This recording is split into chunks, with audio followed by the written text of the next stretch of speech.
मेरा नाम सागर है और आज से 5 साल पहले मेरी शादी हुई थी, जिसमें मेरी पसंद बिल्कुल भी शामिल नहीं थी। मेरा दिल उस समय बहुत उदास था क्योंकि मैंने सुन रखा था कि मेरी पत्नी सांवले रंग की है और मैं खूबसूरती पर मरने वाला था। मुझे खूबसूरत लड़कियां भाया करती थी। मैं गोरे रंग को पसंद करता था और फिर मेरी दुल्हन सांवली सलोनी थी। इसे देखने का मेरा बिल्कुल भी दिल नहीं कर रहा था। मैंने अपनी माँ से शिकायत की कि मेरी शादी एक काली लड़की से क्यों करवा रही हो। तो माँ ने मुझसे कहा कि देखो सागर, तुम परदेश में नौकरी करते हो, शादी के बाद वापस चले जाओगे, मैं और बहू ही इस घर में रह जाएंगे। मैं इससे तुम्हारी शादी इसलिए करवा रही हूँ ताकि वह मेरे घर में काम कर सके। तुम जानते हो नौकरानियाँ आजकल कितनी महंगी हो गई है। तुम खुद सोचो, अगर मैं कोई खूबसूरत लड़की लाऊंगी तो फिर वह क्या मेरे घर के काम करेगी?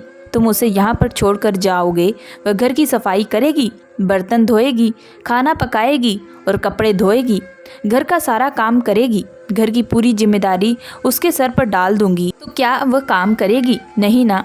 रही बात तुम्हारी, तो तुम वहाँ परदेश में जाकर किसी गोरी लड़की से शादी कर लेना। मेरी तरफ से तुम्हें खुली छूट है। मुझे मेरी माँ की ये बात बिल्कुल सही लगी। लेकिन माँ, मैंने सुना है कि वह लड़की पढ़ी लिखी है, MA पास है, तो क्या वह आपके घर के काम करेगी?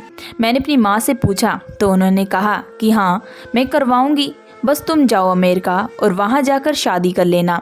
यहाँ का मामला मुझ पर छोड़ दो। मैंने सोचा मेरी माँ सही कह रही है, मैं तो परदेश चला जाऊँगा। ठीक है, वह पीछे से मेरी माँ का सहारा बनेगी। मुझे मेरी माँ ने परदेश में शादी करने के लिए भी अनुमति दे दी, इसलिए मैं खुश हो गया। शादी की रात मेरा बिल्कुल भी दिल नहीं कर रहा था कि मैं अपनी दुल्हन का चेहरा देखूं। फिर भी मैंने मन मारकर अपनी दुल्हन का घूंघट उठाया तो एक सांवली सी और हड्डियों का ढांचा लड़की मेरे सामने बैठी थी। मेरे अंदर तक कड़वाहट भर गई। मैंने उससे कोई बात नहीं की और सो गया। सुबह मुझे वापस परदेश जाना था। मैं अमेरिका में काम करता था, वहीं मेरी जॉब थी। शादी की अगली ही सुबह मेरी फ़्लाइट थी और मैं वापस अमेरिका चला आया। यहाँ आकर मैंने शादी करने का फ़ैसला किया, लेकिन मुझे कोई लड़की नहीं मिल रही थी क्योंकि मैं खुद भी एक सांवला सा इंसान था। मर्द चाहे जितना भी सांवला क्यों ना हो, उसे पत्नी गोरी ही चाहिए। लगभग 2 साल मुझे रिश्ता ढूंढने में लग गए। बात चलती और फिर ख़त्म हो जाती। जो रिश्ता तय होता उसकी अजीब ही शर्तें होती। सबसे पहले तो यही शर्त होती कि मैं अपनी सारी कमाई अपनी पत्नी को दूंगा और अपनी माँ के पास इंडिया एक पैसा भी नहीं भेजूंगा। और यहीं पर मैं मायूस हो जाता क्योंकि मैं अपने घर वालों का खर्चा नहीं रोक सकता था। वहाँ मेरी 2 बहनें शादी के लिए बैठी थी। मम्मी पापा की मैं इकलौती उम्मीद और सहारा था क्योंकि मैं उनका इकलौता बेटा था। मेरी परेशानी दिन ब दिन बढ़ती जा रही थी। इंडिया में कांटेक्ट मेरे माँ बाप से कम ही होता था क्योंकि उस समय मोबाइल फ़ोन बहुत कम इस्तेमाल होते। मम्मी से जब भी बात होती तो वह यही कहती, अरे सागर बेटा, तुम्हारी पत्नी तो मायके चली गई है।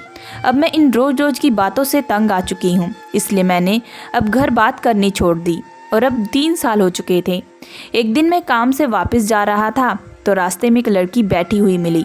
उसके हाथ में किताब थी जो कि हिंदी की एक बहुत ही फेमस किताब थी। मैं समझ गया कि ये लड़की हिंदुस्तानी है। मैंने सोचा शायद उसे मदद की ज़रूरत हो। मैं उसके पास गया और पूछा कि क्या आपको मदद की ज़रूरत है? मैंने हिंदी में बात शुरू की थी। उसने भी हिंदी में ही जवाब दिया। उसने कहा, हाँ, मैं 2 दिन पहले इंडिया से आई हूँ और यहाँ अपने रिश्तेदार के पास ठहरी हुई थी, लेकिन वह लोग पता नहीं कहाँ चले गए। मुझे बाज़ार से कुछ लेना था। जब घर वापस गई तो उनके घर पर ताला लगा हुआ था। मुझे उसकी बात सुनकर बहुत दुख हुआ। मैंने उसे कहा कि आप मेरे साथ मेरे घर चले। मेरी बात पर उसने हैरत से मुझे देखा।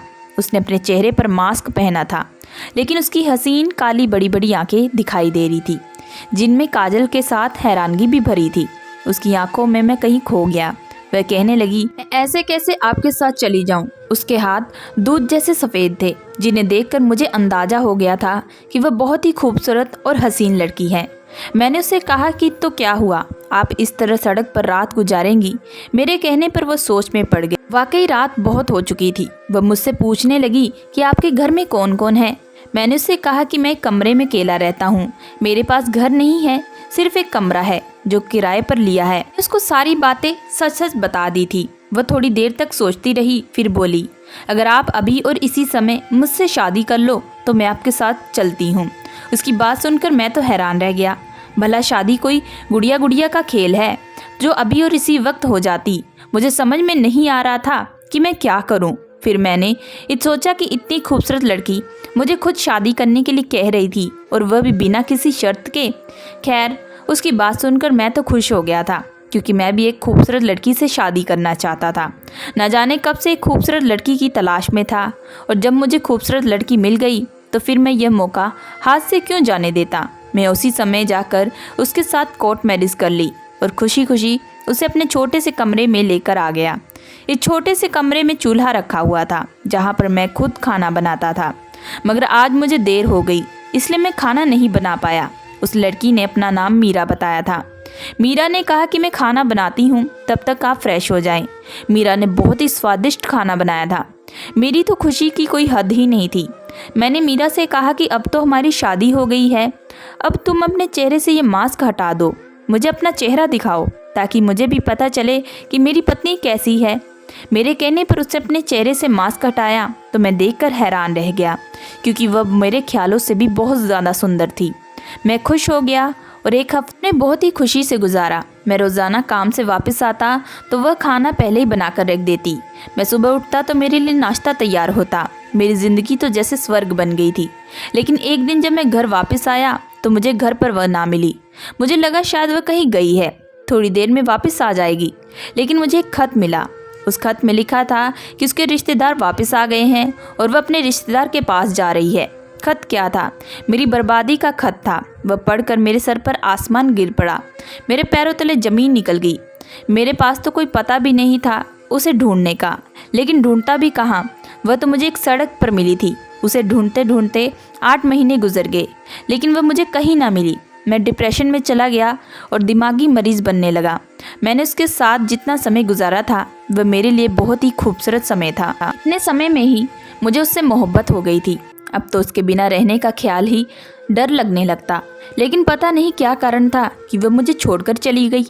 मीरा के बिना ऐसा लगता था जैसे मेरी ज़िंदगी का कोई मकसद नहीं है। मेरे लिए अब अमेरिका में काम करना मुश्किल हो गया था। और फिर एक दिन मैं इंडिया वापस जाने का फ़ैसला कर लिया और मैं इंडिया वापस चला आया। मेरी माँ बहुत गुस्से में थी।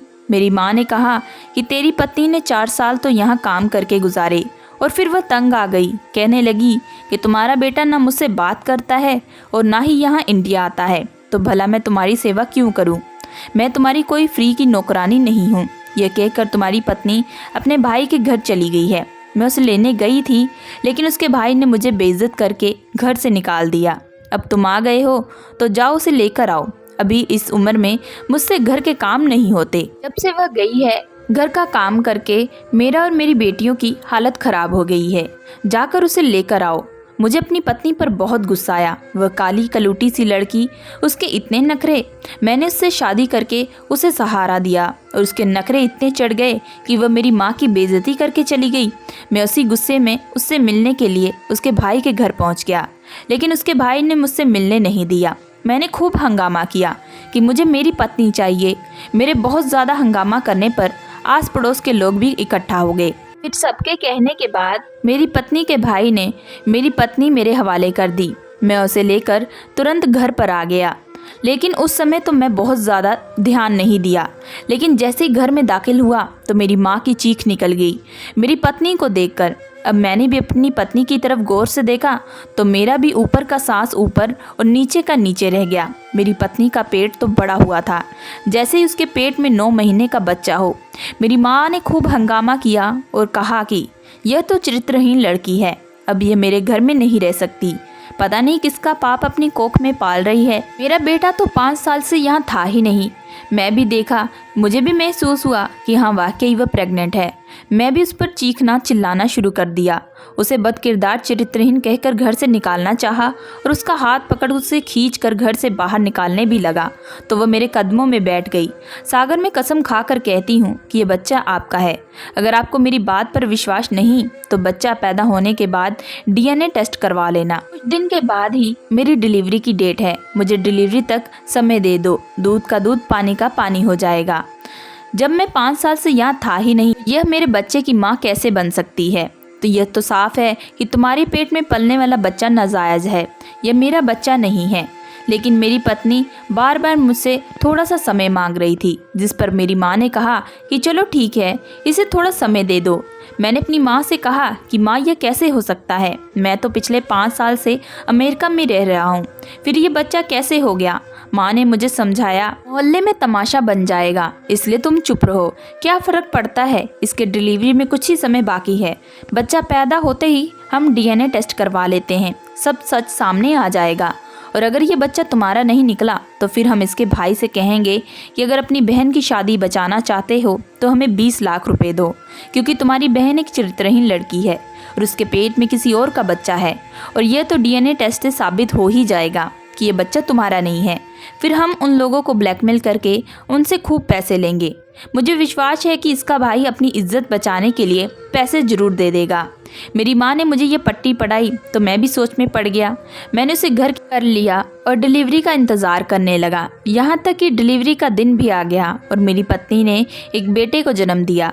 वहीं पर मैं डॉक्टर से कहा कि इस बच्चे का DNA टेस्ट करें, और जब डॉक्टर ने बच्चे की DNA टेस्ट किया और उसकी रिपोर्ट सामने आई तो मेरे पैरों तले ज़मीन निकल गई, क्योंकि सच में ये बच्चा मेरा ही था। मुझे विश्वास नहीं हो रहा था। मैं गुस्से में आ गया। डॉक्टर से कहा कि आपने गलत रिपोर्ट बनाई है। मेरी माँ ने भी कहा कि ये रिपोर्ट गलत है, लेकिन डॉक्टर जिद पर आ गए थे कि यह रिपोर्ट एकदम सही है। मैं शहर के सबसे मशहूर और बड़ी लैब से टेस्ट करवाया, जिसकी रिपोर्ट भी वही निकली। मैंने 3-4 जगह टेस्ट करवाए, लेकिन हर बार यही साबित हुआ कि यह बच्चा मेरा ही है। मैं हैरान था कि ऐसा कैसे हो सकता है। यह तो बिल्कुल ही नामुमकिन बात थी। खैर, जो भी था, हम बच्चे को घर ले आए। मैं अपनी पत्नी से कहा कि तुम अपनी माँ के घर चली जाओ, मुझे ये बच्चा नहीं रखना। मुझे विश्वास नहीं है कि ये बच्चा मेरा है। वह मेरी मिन्नतें करने लगी और कहा कि आप आराम से बैठकर मेरी सारी बातें सुने, उसके बाद जो फैसला करेंगे मैं आपके हर फैसले का सम्मान करूंगी। मैंने उसकी बात सुनी तो मेरी भी माँ मेरे साथ बैठी थी। फिर वह अपनी कहानी सुनाने लगी, जिसे सुनने पर मैं मजबूर हो गया। मेरी पत्नी ने कहा कि मैं हर वक्त परेशान रहती थी, भूख बहुत ज़्यादा कम लगती, जिस वजह से मैं सूख कर काटा हो गई। इस कमजोरी ने मुझे और भी सांवला बना दिया। जब आपसे शादी हुई तो उम्मीद थी कि ये शायद अब मेरे बुरे दिन ख़त्म होने वाले हैं, मेरी ज़िंदगी में बहार आने वाली है। यूं ही सपने सजाए सुहाग की सेज पर बैठी आपका इंतज़ार कर रही थी, लेकिन आपने तो मुझे एक नज़र देखा भी नहीं और अगले ही दिन मुझे फिर से दुखों के हवाले करके चले गए। 5 साल तक आपकी माँ ने मुझसे इतना काम करवाया कि मेरी जान और भी निकल गई। फिर धीरे धीरे मेरे अंदर गुस्सा भरने लगा। मैं सोचती थी कि आखिर मैं भी तो इंसान हूँ, मुझे कौन से पाप की सज़ा दी जा रही है। इस घर में आप मुझे छोड़कर चले गए और आपकी माँ मुझे नौकरानियों की तरह काम करवाती। मेरा भाई जब मुझसे मिलने आता तो मुझे इस तरह नौकरानियों की तरह काम करते देखा तो वो मुझे कहता कि इस घर में तुम्हारे साथ इंसाफ नहीं हो रहा। मेरे भाई ने तुम्हारी माँ से भी बात की थी कि मैंने अपनी बहन को इस घर में नौकरानी बनाने के लिए नहीं भेजा था, बल्कि बहू रानी बनाने के लिए भेजा था। लेकिन तुम्हारी माँ ने मेरे भाई को बेइज्जत करके इस घर से धक्के मारकर निकाल दिया। फिर उसके बाद कहा कि दोबारा इस घर में मत आना। मेरा भाई मुझे बार बार कहता कि तलाक ले लो, मैं तुम्हारी दूसरी जगह शादी कर दूंगा, लेकिन मेरा दिल गवारा नहीं करता। भाभी से लड़ झगड़ कर भैया ने मेरे लिए अपने जानने में बहुत ही अच्छा रिश्ता ढूंढा था। मुझे उम्मीद थी कि भाभी अब दूसरी जगह मेरी शादी हरगिज़ नहीं होने देंगी, और होने भी देंगी तो किसी बुढ़े के पल्ले बांध देंगी। भाभी के साथ मैं 20 साल तक गुजारे थे और वह विशाल मेरे किसी नर्क में गुजारे थे। मैं उस नर्क में दोबारा नहीं जाना चाहती, इसीलिए मैंने भैया को मना कर दिया कि मैं दूसरी शादी नहीं करूंगी। मेरी माँ के एक रिश्तेदार अमेरिका से आई थी, उनका नाम सीमा है। उन्होंने मेरी हालत देखी तो वह पहचान नहीं पाई। मुझे कहा कि तुम वही लड़की हो जिसे मैंने आज से 15 साल पहले देखा था। विश्वास नहीं आ रहा कि तुम ऐसी हो गई हो, आखिर तुम्हें हुआ क्या है? मैंने उन्हें अपने सारे हालात बताए। फिर सीमा मासी ने एक तरकीब सोची और मुझे कहा कि वह मुझे अमेरिका ले जाएंगी और आपसे मिलवाएंगी। मैंने उनसे कहा कि ऐसा कैसे हो सकता है, उन्होंने तो मेरी शक्ल देखना भी गवारा नहीं किया, तो अब कैसे स्वीकार करेंगे? सीमा मासी ने कहा कि ये बात तुम मुझ पर छोड़ दो, बस जैसा कहती हूँ वैसा ही करो। सीमा मासी ने मुझे गोरे होने के इंजेक्शन लगवाए, जिससे कुछ ही हफ्तों में मेरा रंग चमकने लगा था। यहाँ तक कि मैं खुद भी अपने रंग को देखकर हैरान रह गई। सीमा मासी ने बताया कि ये रंग गोरा करने वाला इंजेक्शन है जिन्हें सब लगवाते हैं, फिर उन्होंने मेरे कागजात बनाए और मुझे अपने साथ अमेरिका ले गई और वहाँ पर मेरी डाइट को मेंटेन किया, जिससे मेरी सेहत अच्छी होने लगी। जब मैं आपकी माँ के साथ रहती थी तब मुझे आपके कमरे में एक डायरी मिली थी। उस डायरी में आपके रहने का पता लिखा था कि आप अमेरिका में किस जगह पर रहते हैं। वह एड्रेस मैंने नोट कर लिया था और सीमा मासी को वो एड्रेस दे दिया। मासी ने उस जगह का पता निकलवाया। एक दिन वहाँ से गुजर रही थी तो मासी ने मुझसे कहा कि तुम यहाँ पर बैठ जाओ, जैसे ही वह इधर से जाएगा उसका ध्यान तुम्हारी तरफ चला जाएगा। और ऐसा ही हुआ, आपका ध्यान मेरी तरफ चला गया और मेरा रंग गोरा और मेरी सेहत के बदलाव की वजह से आप मुझे पहचान नहीं पाए। आपने तो मुझे शादी के वक्त अच्छे से देखा भी नहीं था। आपने अनजान लड़की समझकर मुझसे तुरंत शादी कर ली, हालांकि इसकी ज़रूरत नहीं थी। मैं तो पहले से ही आपकी पत्नी थी। अच्छी डाइट लेने की वजह से मेरा शरीर भर गया था और मेरा रंग भी खिल गया था, लेकिन मेरा रंग सिर्फ कुछ समय के लिए था, क्योंकि इंजेक्शन लगने से रंग गोरा हुआ था। इंजेक्शन का असर खत्म होते ही मेरा रंग फिर से सांवला हो जाना था और फिर शादी के बाद मैं तुम्हारे साथ रहने लगी थी, लेकिन इंजेक्शन का असर खत्म होते ही मेरा रंग फिर से सांवला होना शुरू हो गया तो मैं वहाँ से निकल के आ गई। मेरा वीज़ा भी पूरा हो गया था, 21 दिन का मेरा वीज़ा था और मैं फिर वापस चली आई इंडिया आकर मुझे मालूम हुआ कि मैं प्रेग्नेंट हूँ। मेरे घर वालों ने कहा कि तुम हिम्मत से काम लो और यहीं पर रहो, सारी हकीकत हम तुम्हारे पति को खुद बता देंगे। मेरी पत्नी ने सारी कहानी मुझे सुनाई और सबूत के तौर पर अमेरिका में हुई हमारी शादी के पेपर भी मुझे दिखा दिए। कुछ और चीज़ भी मेरी उसके पास मौजूद थी जो मैंने उसे अमेरिका में दी थी, वह भी उसने मुझे दिखाई। जब मैं उसे गौर से देखा तो उसकी वही काली बड़ी बड़ी आंखें थी जिन पर मैं फिदा हो गया था। आवाज़ भी तो उसी की थी। यकीनन यह वही लड़की थी जिसे मैं इतने दिनों से ढूंढ रहा था। फ़र्क सिर्फ इतना था कि उसका रंग फिर से सांवला हो चुका था। मैं इतना ज़्यादा गुस्से में आ गया कि मैं मीरा को गौर से देखा ही नहीं। मुझे तो जैसे ही पता लगा कि मेरी पत्नी मेरे बिना ही प्रेग्नेंट है, तभी मैं इतना गुस्सा हो गया था। उसे मारना पीटना शुरू कर दिया। अगर मैं पहले ही उस पर ध्यान देता तो शायद मुझे पता चल जाता कि यह तो मेरी ही मीरा है जिससे मैं अमेरिका में शादी किया था। अब मुझे विश्वास हो गया था कि यह बच्चा मीरा ही है। मेरी माँ ने कहा कि यह सब झूठ बोल रही है, झूठी कहानी सुना रही है, इसकी कहानी पर विश्वास मत करना। फौरन अपनी माँ को हाथ उठाकर कुछ भी बोलने से रोक दिया। मैंने कहा कि नहीं माँ, यह झूठ नहीं बोल रही, यह सच बोल रही है। यह वही लड़की है जिससे मैंने शादी की थी और ये बच्चा मेरा ही है। मैंने कहा कि मैं उसे अपने साथ रखने पर मजबूर हो गया हूँ, लेकिन अभी पता नहीं क्यों मेरा दिल उसकी तरफ नहीं खींचता था। ना ही मैं उसकी तरफ देखता था, ना ही मैं बच्चे की तरफ। पता नहीं क्यों मैं अपनी पत्नी को वह मोहब्बत नहीं दे पा रहा था जो मैंने अमेरिका में मीरा को दी थी। हालांकि दोनों ही एक ही थी, अंतर सिर्फ रंग का था, सांवले रंग का था। इसी तरह एक महीना गुजर गया। फिर एक दिन उसने आंखों में आंसू भरकर कहा कि आप मुझे पसंद नहीं करते तो फिर मैं आपके साथ क्यों रहूं? मैं ये घर छोड़कर जा रही हूं। बच्चा आपका है तो आपके पास ही रहेगा। यह कहकर वह घर छोड़कर चली गई। मैं दूसरे कमरे में सोता था और मीरा बच्चे को लेकर अलग कमरे में सोती थी। वह चली गई मगर मुझे कोई फ़र्क नहीं पड़ा। सारा दिन बच्चा रोता रहा। मुझे अजीब सा महसूस होने लगा क्योंकि मेरी माँ और बहनों में से किसी ने भी बच्चे को हाथ नहीं लगाया। यहाँ तक कि रात हो गई और बच्चा भूखा पड़ा रहा। मैं भी सोने के लिए लेट गया, लेकिन बच्चे के रोने की आवाज़ सुनकर मैं बेचैन हो जाता। मुझे नींद नहीं आती। मैं उसकी आवाज़ को नज़रअंदाज करने की पूरी कोशिश कर रहा था, लेकिन कर नहीं पा रहा था। आखिरकार मैं उठकर कमरे में गया और बच्चे की हालत भूख की वजह से बहुत ख़राब हो रही थी। मैंने उसे उठाया, लेकिन मैं उसे क्या खिलाता? उसकी माँ तो चली गई थी। जैसे ही मैंने उसे अपनी गोद में उठाया, मुझे एक अजीब सा एहसास होने लगा।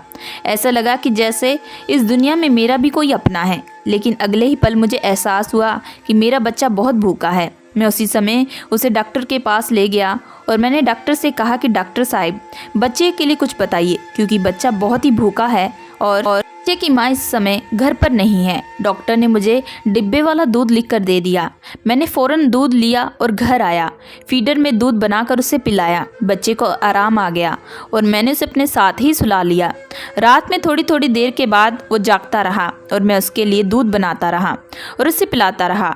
एक रात अपने बच्चे के साथ गुजारने के बाद मुझे लग रहा था कि जैसे मेरी ज़िंदगी में कोई आ गया है। मेरे जीने का सहारा मुझे मिल गया है, वरना अब तक तो मैं दूसरों के लिए जी रहा था। अब तक मैं पैसा कमाने की मशीन बन गया था, घर वालों के लिए। कुछ दिन अपने बच्चे के साथ गुजारने के बाद मुझे अपने बच्चे से बेहद लगाव हो गया। मैं खुद उसको मोहब्बत करने से रोक नहीं पाया क्योंकि वह मेरी ही औलाद थी, मेरा ही खून था। मैंने उसे कसकर बाहों में भर लिया और उसे चूम लिया। मुझे एहसास हुआ कि मेरे बेटे को माँ की ज़रूरत है। मैं मीरा के मायके गया उसे लेने के लिए, लेकिन उसने आने से मना कर दिया। मैंने उसे कहा है कि तुम मेरे लिए नहीं बल्कि अपने बच्चे के लिए तो आ जाओ, हम दोनों की उसे ज़रूरत है। मेरी बात सुनकर मीरा की आंखों में आंसू आ गए। उसने फ़ौरन अपने बच्चे को सीने से लगा लिया। उसने अपना सामान उठाया और मेरे साथ चली आई। आज मुझे लग रहा था कि मेरा घर पूरा हो गया है। मैं अब अपना बिस्तर अपने कमरे में लगा लिया जहाँ मेरी पत्नी बच्चे के साथ सोती थी, क्योंकि मैं भी अपने बच्चे के साथ रहना चाहता था। मैं उसके बिना नहीं रह सकता था। उन दोनों को अपने कमरे में देखकर मुझे बहुत खुशी हो रही थी, मैं शब्दों में नहीं बता सकता। अफसोस होने लगा कि मैं अपनी माँ की बातों में आकर इस खूबसूरत एहसास से दूर रहा। पिछले 5 साल से आज ये एहसास मुझे इस कदर खूबसूरत लग रहा था, लेकिन अभी भी मेरे और मीरा के बीच कोई बात नहीं होती थी। हम बस बच्चे के बारे में ही बात करते थे। मुझे यह भी एहसास हुआ कि मैं अपनी माँ की बातों में आकर मीरा के साथ बहुत नाइंसाफ़ी की है। और फिर एक दिन मैंने मीरा से माफ़ी मांगी कि मीरा मुझे माफ़ कर दो, मैंने जो भी तुम्हारे साथ किया वह गलत किया। आज मुझे एहसास हो गया है कि तुम बहुत अच्छी लड़की हो। मुझे मोहब्बत भी हुई थी तो वो भी तुमसे ही हुई थी, और अब फिर से वही अमेरिका वाली मोहब्बत तुम्हारे लिए जागने लगी है। तुमने जो कुछ भी किया था अपना हक हासिल करने के लिए किया। मुझे तुमसे कोई भी गिला नहीं। मैं तुमसे माफ़ी मांगता हूँ, हालांकि माफ़ी के काबिल नहीं हूँ, लेकिन फिर भी तुमसे माफ़ी मांग रहा हूँ। मुझे माफ़ कर दो।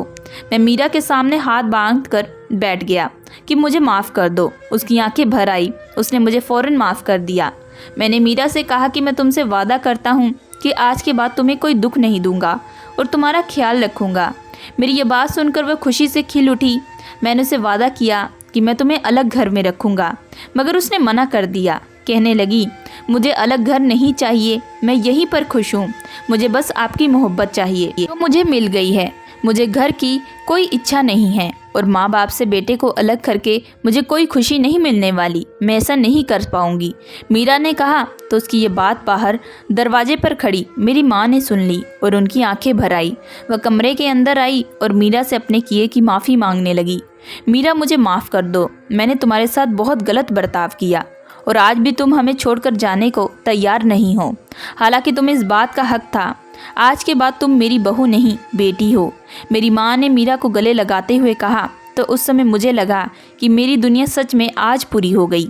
कितनी अजीब बात है कि सिर्फ रंग के कारण जिस लड़की के साथ बुरा व्यवहार किया, आज मेरा परिवार उसी ने पूरा कर दिया। यह गोरा रंग और ये खूबसूरती तो 4 दिन की चांदनी है और समय के साथ धुंधली पड़ जाती है, लेकिन असल चीज़ इंसान की सीरत होती है जो कभी धुंधली नहीं पड़ती।